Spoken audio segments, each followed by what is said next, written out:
Good morning friends, welcome back to my channel. আজকে একটা নতুন ভিডিও নিয়ে তোমাদের সাথে চলে এসেছি। আজকে সকাল থেকে কিন্তু ব্লগটা স্টার্ট করলাম। তো ঘুম থেকে উঠেছি কিন্তু অনেকক্ষণ, উঠে পাম্পের জল ভরলাম, এদিক ওদিক করলাম, তারপর নিয়ে আজকে এলাম কাচতে। কালকেও কাচিনি, পরশুও কাচিনি, দুদিন জামা কাপড় কাচিনি। তার জন্য কত জামা কাপড় বেরিয়েছে দেখেছো, ঢিপি জামা কাপড়, অনেক জামা কাপড়ই বেরিয়েছে। দুদিন কাচিনি, অ্যাকচুয়ালি কাচিনি কেন, কালকে গেছিলাম একটু কেবেলের টাকা দিতে, গেছিলাম, তো সেই জন্যে অনেকটা বেলা হয়ে গেছিলো বাড়ি আসতে। তো সেই জন্যে ঘর মুছে চান করে নিয়েছিলাম, কাচা ধোয়াটা আর হয়নি। আর তার আগের দিন অল্প কটা ছিল বলে আর কাচিনি। কিন্তু আজকে তো কাচতেই হবে, কারণ আমার সমস্ত নাইটি, ছেলের হাফ প্যান্ট, গেঞ্জি, তারপর আমার গা মোছার নাইটি সব বেরিয়ে গেছে। আর জমালে তো সেই জমেই যাবে না, তো সেই জন্যে সকালবেলা উঠে আগে কাচছি। তো উঠতে আমার আজকে একটু বেলা হয়েছে, 8টা, 8:30 মতন বেজে গেছে। তো উঠে দেখছিলাম তোমাদের দাদাভাই উঠেও বাজার চলে গেছে, তো ভাবলাম তাহলে একটা কাজ করি, জামা কাপড়গুলো কেচে নিই। আর জামা কাপড়গুলো কাচবো অনেকগুলোই যেহেতু, তো জামা কাপড়গুলো কাচবো, কেচে নিয়ে একবারে মাথাটা ঘষে স্নান করব। স্নান করে আজকে ঠাকুর ঘরে যাব, যেহেতু আজকে নীলষষ্ঠী। তো সেই কারণের জন্যে কিন্তু আজকে মানে বাবার মাথায় জল ঢালতে যাব, ছেলের নামে এই উপোসটা আমি করি। তো অনেকে আছে সন্ধেবেলাতে জল ঢালে, কিন্তু দেখো সন্ধেবেলায় না আমার পক্ষে করাটা সম্ভব হয় না। কেন বলো তো? কারণ সারাটা দিন কাজকর্ম করে না, আর সত্যি কথা দেখো, তারপর অনেকের মানে একা থাকে বা ফ্যামিলি শুধু থাকলেও কেউ না কেউ একটু হেল্প করে দেয়, যে তুমি আজ উপোস করছো, রান্না বান্না তোমার করতে হবে না। কিন্তু আমার বাড়িতে তো সেরকম কোনো ব্যাপার নেই। উপোস করি আর যাই করি না কারণ রান্না বান্না ঘরের সমস্ত কাজই আমাকে করতে হবে, A to Z। তারপরে একজন দুজন হলে হয়, এতগুলো মানুষের সব কিছু করা খুবই অসুবিধা হয়ে যায়। সেই জন্য না আমি নীলষষ্ঠীর উপোসটা কোনো দিনই সন্ধ্যেবেলায় গিয়ে জল ঢালতে পারি না। তো সারাদিন যেহেতু নীলষষ্ঠী আছে, তো বলে সকালে ঢাললেও কোনো অসুবিধে নেই। তো সেই জন্যই সকালবেলাতেই বাবার মাথায় জল ঢেলে নীলের উপোসটা করে মানে করবো আর কি, পুজোটা। তো জামা কাপড়গুলো দেখো সব কাচলাম, আর ছাদে আজকে উঠেছে প্রচণ্ড রোদ্দুর, মানে পা রাখা যাচ্ছে না। আর এত গরম ছাদে, কিন্তু কিছুই আর বারান্দায় মেললাম না, কারণ এত সকালে যখন কাচ্ছি, তো সারাদিন রোদটা যখন ছাদে থাকবে তাহলে ছাদেই মেলে দিই, তাহলে সমস্ত জামা কাপড় শুকিয়েও যাবে, কোনো অসুবিধা হবে না। তো সেই জন্যেই কিন্তু ছাদে মেলা। আর এমনি সময় তো মানে বেলা করে যদি কাচি, তখন কিন্তু আর ছাদে মেলি না, তখন কিন্তু সমস্ত বারান্দাতে মেলি, বা নিচের ঘরে আমার বারান্দাতে মেলি, এরকমভাবে মেলি। কিন্তু আজকে যেহেতু সকাল সকালই কাচা হলো, সেই জন্য সমস্তই কিন্তু একদম মানে ছাদেই মেলছি। আর প্রচণ্ড রোদ, দেখেই তোমরা নিশ্চয়ই বুঝতে পারছো যে কতটা রোদ ছাদে উঠেছে। তো যাকে তোমাদের দাদাভাই কিন্তু জানে না যে আমি মানে আজকে ঠাকুরঘরে যাব, বলিনি, কারণ তোমাদের দাদাভাই না সকালবেলা উঠেই যদি আমি চান করে ঠাকুরঘরে যাই না, বলো না খ্যাচর খ্যাচর করে, ভালো লাগে না সব সময় গো, একদমই ভালো লাগে না সব সময়। তো সব সময় যদি মানুষের পিছনে খ্যাট করে, তো সেগুলো কি ভালো লাগে বলো? ভালো লাগে না। তো সেই কারণের জন্য আজকে আর কিছু বলিনি আমি, ঠিক আছে ডাকলে আমি বলবো যে আমি চান করে ঠাকুরঘর যাবো, তো সেই জন্য নিচে যেতে দেরি হচ্ছে। তো কি বাজার হাট এনেছে না এনেছে কিছুই আমি জানি না, আর এখন আমি জানতেও চাই না। আমি এখন ঠাকুরঘর যাব, পুজোটা করবো ছেলের নামে, ব্যাস এইটুকুনি। আর দেখো, সব কাজ কিন্তু একবারে কিন্তু হয় না, এক একটা কাজ কিন্তু মানে মানে একটা বেশি কাজ করলে একটা কিন্তু মানুষের কম কাজ করতে থাকে, নয় একসাথে অনেক কাজ কিন্তু একবারে করাটা কিন্তু একদমই সম্ভব হয় না। তো সেই কারণের জন্যেই কিন্তু আমিও মানে কি বলতো, একটা কাজ মানে সেরে তারপর আরেকটা কাজে হাত দিতে চাই, মানে ডবল করে না এইভাবে কাজটা করা একদমই সম্ভব নয়।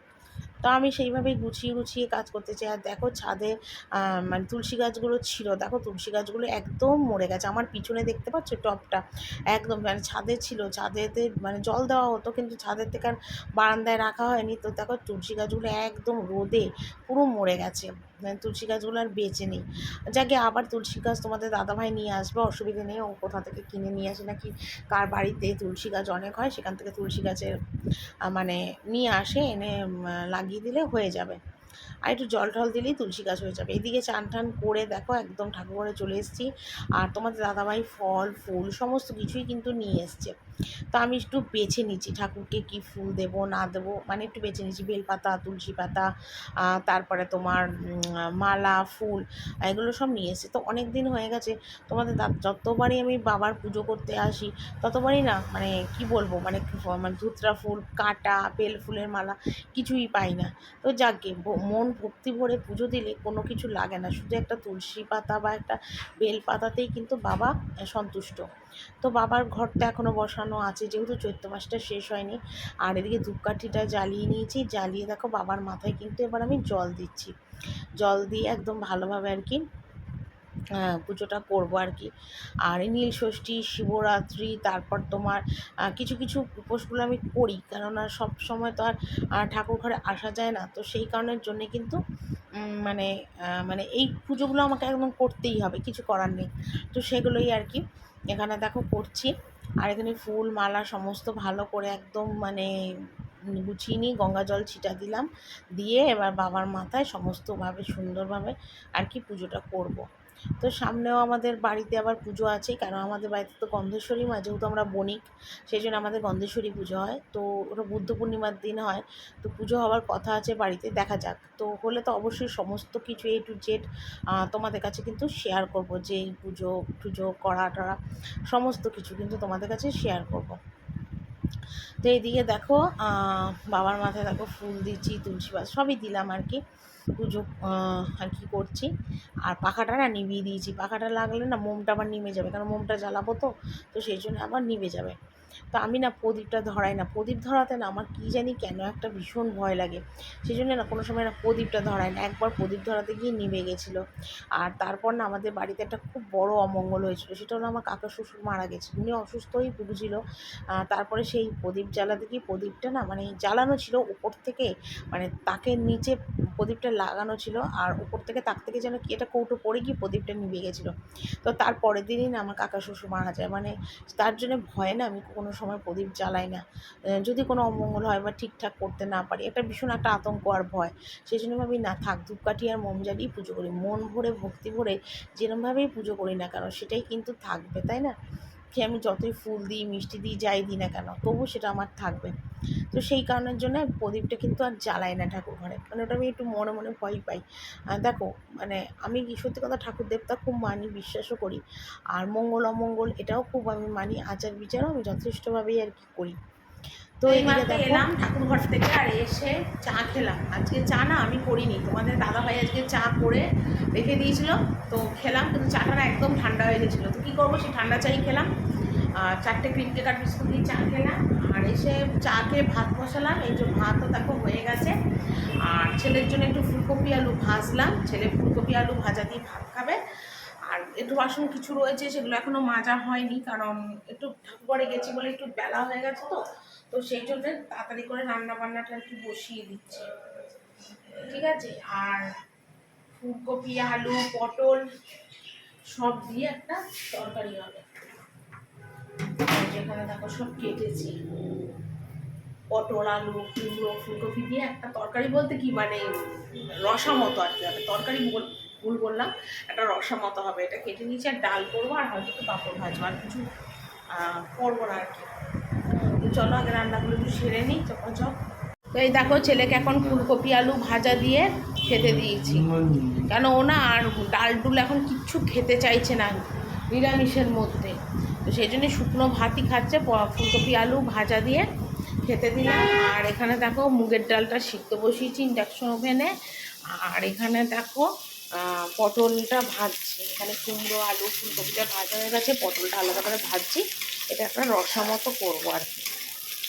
আর সাথে একটু পাঁপড় ভাজবো, এখানে পাঁপড় আছে, পাঁপড়টা নিয়ে এই যে পাঁপড় ভাজবো।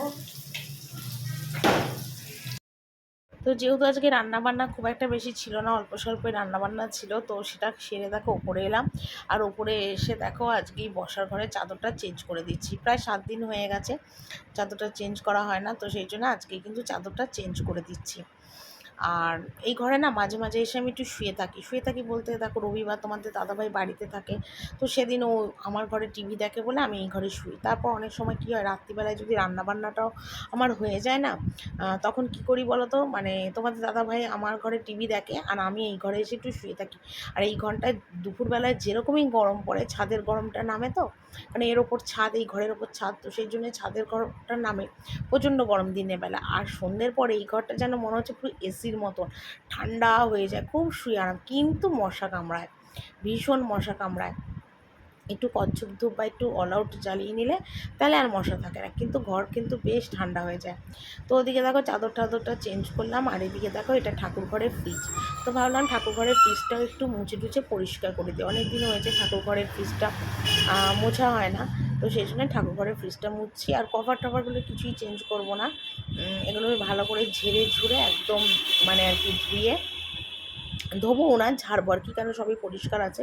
একেবারে ঝেড়ে ঠেড়ে নিয়ে তারপরে তোমার ইয়ে করবো কী বলে, আবার মানে পেতে দেবো আর কি।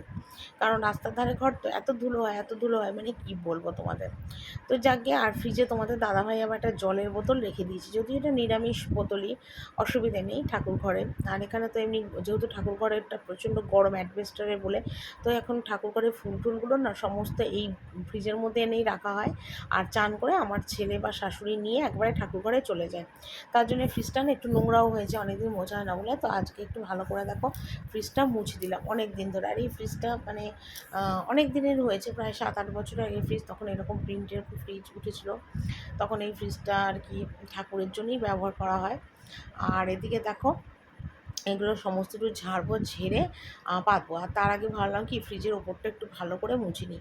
আর আমার ছেলে কিন্তু আমাকে ভিডিওটা করে দিচ্ছে, ওকে বললাম যে ভিডিও করে দিতে, কারণ এখনও ও স্নানে যায়নি, স্নানে গেলে আর হবে না, তখন আমাকে এদিক ওদিক ফোনটা রেখে ভিডিওটা করতে হবে। তো যেহেতু ছেলে রয়েছে, তো বাবুকে বললাম বাবু যা তুই কর একটুখানি ভিডিওটা করে দে। তো সেই জন্যে ও আর কি আমাকে ভিডিওটা করে দিচ্ছে। আর সব ঝেড়ে ঝুড়ে একদম পেতে দিচ্ছি, কারণ এরপর যদি আমাদের পুজো হয়, মানে তো ঠাকুরঘর রং হবে, তো ঠাকুরঘরের সমস্ত জিনিস কিন্তু এই ঘরেতে তুলে আনা হবে, ঠিক আছে। তো তখন তুলে আনলে এই ঘরে তখন এইগুলো সমস্ত মানে পর্দা বলো, ফ্রিজের ঢাকনা বলো, এগুলো সমস্ত কেচে দেবো আর কি, যেহেতু ঘট এই ঘরে উঠবে, তো সেই জন্য এগুলো সমস্ত কিন্তু তুলে দেবো।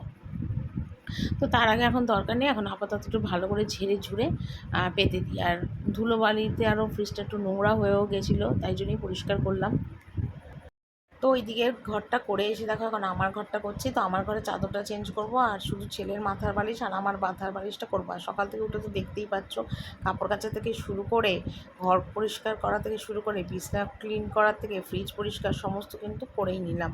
আজকে যা সময় সুযোগও হলো করে নিলাম, কিন্তু নিচের কাজটা কিন্তু আমার এখনও হয়নি, কারণ নিচে আমার এখনও বাসন পড়ে আছে। আজকে সকাল থেকে উঠে বাসনটা মাজা হয়নি, কারণ চান ধুতি করে এসে না আর ইচ্ছা করলো না এঁঠো কাটা বাসন মাজতে, কারণ রাতের কিছু বাসন ছিল, সকালের কিছু বাসন ছিল, তো মাজিনি। তো ভাবলাম কি যে একেবারে বেলার দিকেই মাজবো, রান্নাটা আগে সেরে নিই। আর ঠাকুর ঘরের যেহেতু এটা নাইটি, শুদ্ধ নাইটি, তো আর দরকার নেই, থাক একেবারে মানে রান্নাবান্না করেই এঁঠো কাটা ধরবো। তো সেই জন্যে ওগুলো আর করিনি। তো এইসব ঘরের কাজগুলো সমস্ত করে নিয়ে আমি কিন্তু এখন নিচে যাব, ডাস্টবিন বালতি ফেলবো, বাসনগুলো মাজবো, গ্যাস মুছবো, বারান্দাটা ধোয়াবো, এইসব টুকটাক কাজগুলো কিন্তু বাকি রয়েছে।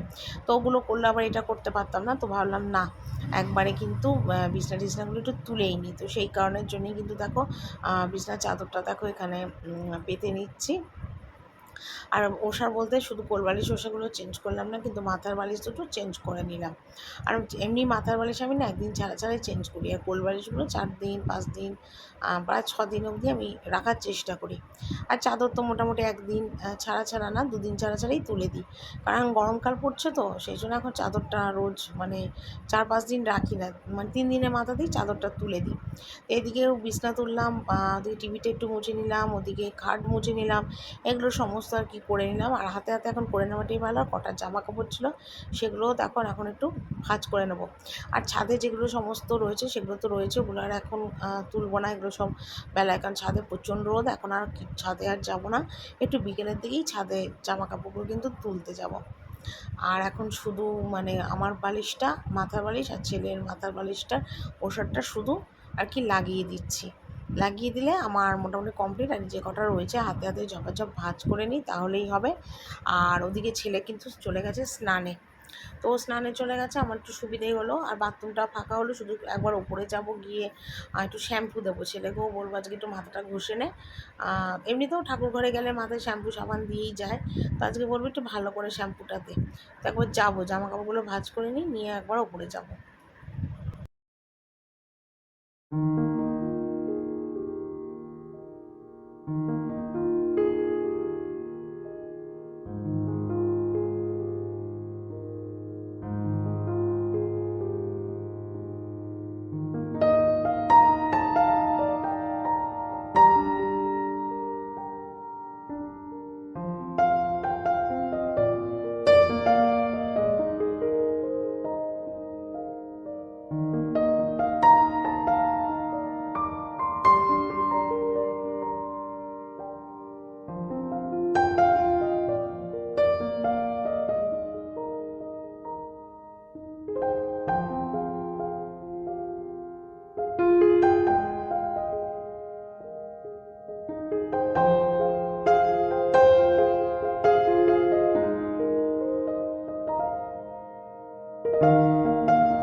করে এলাম, সকালবেলাতে একবার স্নান করেছি, ঠাকুর পুজো করে এলাম, আবার এখন স্নান করলাম, এত গরম লাগছে।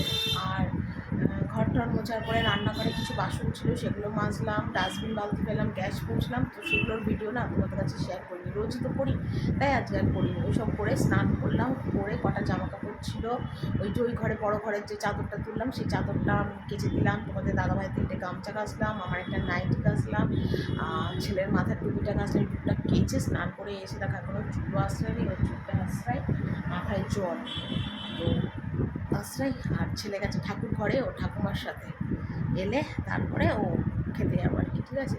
তো চলো পরে আবার কথা হবে। যেগুলো সব কেচেছিলাম শুকিয়ে গেছে, আর এখন বাজে ঘড়িতে 4টে, এখনও খেতে টেতে কিছু যায়নি, শুয়েছিলাম। তো ভাবলাম জামা কাপড়গুলো একটু তুলে নিয়ে যাই, হঠাৎ দেখছি না কীরকম মেঘ ডাকছে, তো ভাবলাম জামা কাপড়গুলো তুলে নিয়ে যাই, হট করে বৃষ্টি নামবে, তারপর যাবো আবার খেতে, তো তখন যদি আবার বৃষ্টি চলে আসে তো মহা মুশকিল হবে। তো ওই জন্য ভাবলাম একবারে তুলেই যাই জামা কাপড়, বসে সকালে মেলা, আর শুকিয়েও গেছে সমস্ত জামা কাপড়।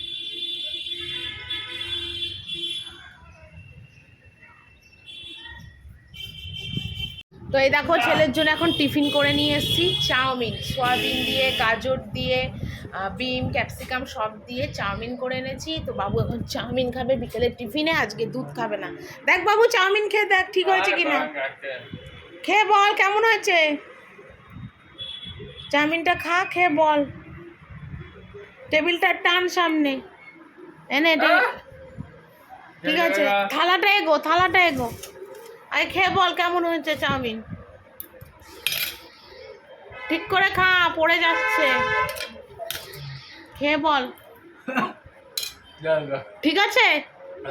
আচ্ছা, তো ছেলেকে চাউমিন দিলাম আজকে, আর আমি এইমাত্র ভাত ঠাত খেয়ে ছেলে টিফিন করে এলাম, আর ঘড়িতে দেখা এখন কটা বাজে, 6টা বাজতে 5 মিনিট, কত দেরি দেখেছ। আর ওটা না আমার শ্বশুরমশাইয়ের ছবি, ওইটা কিন্তু আমার শ্বশুরমশাইয়ের ছবি।